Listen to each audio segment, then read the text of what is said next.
invité de Léa Salamé dans Quelle époque ? Sur France 2 ce samedi 2 mars, Sylvie Vartan s'est exprimée avec émotion et affection au sujet de Françoise Hardy, gravement malade, confiant avoir toujours eu beaucoup de tendresse pour elle. Dans quelques mois, Sylvie Vartan tirera sa révérence. Fin janvier, la chanteuse d'origine bulgare, qui fêtera son 80e anniversaire le 15 août, a annoncé à ses fans qu'elle mettrait un terme à sa carrière après une ultime tournée.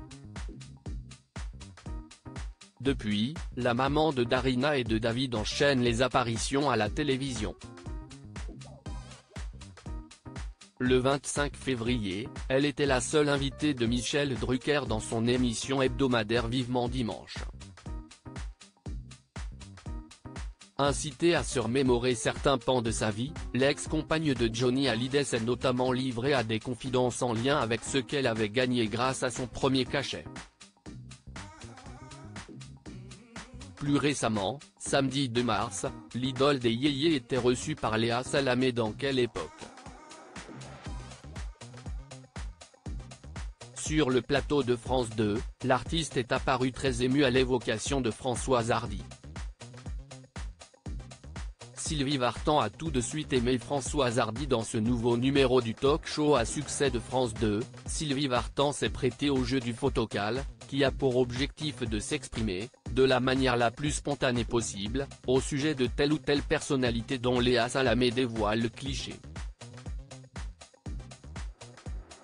Cette semaine, la journaliste de 44 ans a montré à celle qui a enregistré une cinquantaine d'albums studio, une photo de Françoise Hardy, actuellement gravement malade et qui, en décembre dernier, a évoqué son souhait que l'euthanasie soit légalisée dans une lettre parue dans la Tribune.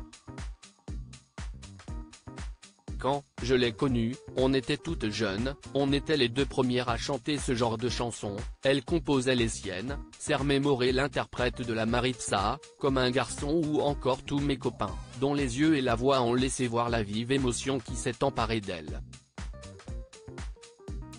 Je l'ai tout de suite aimée, j'ai toujours eu beaucoup de tendresse pour elle. Sylvie Vartan garde le souvenir d'une fille réservée, talentueuse, dotée d'une certaine grâce, d'une élégance, mais aussi d'une mélancolie et d'une certaine timidité. Autant de caractéristiques qui plaisaient beaucoup à l'invité de Quelle époque, j'ai beaucoup de peine pour ce qui lui arrive.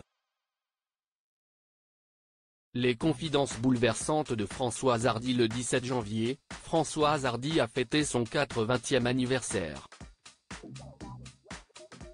Pour l'occasion, la maman de Thomas Dutronc s'est livrée à cœur ouvert dans les colonnes du Parisien, évoquant ses souvenirs. Questionnée par nos confrères au sujet des grands moments de bonheur qui ont émaillé sa vie, l'inoubliable interprète des titres Le temps de l'amour, l'amitié ou encore Comment te dire adieu a affirmé sans l'ombre d'une hésitation que la naissance de son fils et la rencontre avec le père de celui-ci en faisaient partie. Mais bonheur personnel, quand Jacques Dutronc a pu enfin faire vers moi le premier pas que j'étais incapable de faire, a-t-elle souligné, avant de préciser que tous deux continuent de s'écrire au quotidien. L'artiste s'est aussi livrée au sujet de son état de santé, elle qui se bat depuis 2018 contre un cancer du pharynx, juste après s'être remise d'un cancer lymphatique. Si je dois passer de l'autre côté en 2024, j'aimerais, comme tout le monde, que ce soit rapide et pas trop douloureux, a-t-elle expliqué au quotidien. La douleur de la séparation d'avec mon fils et son père sera infinie. Article écrit en collaboration avec 6 Médias.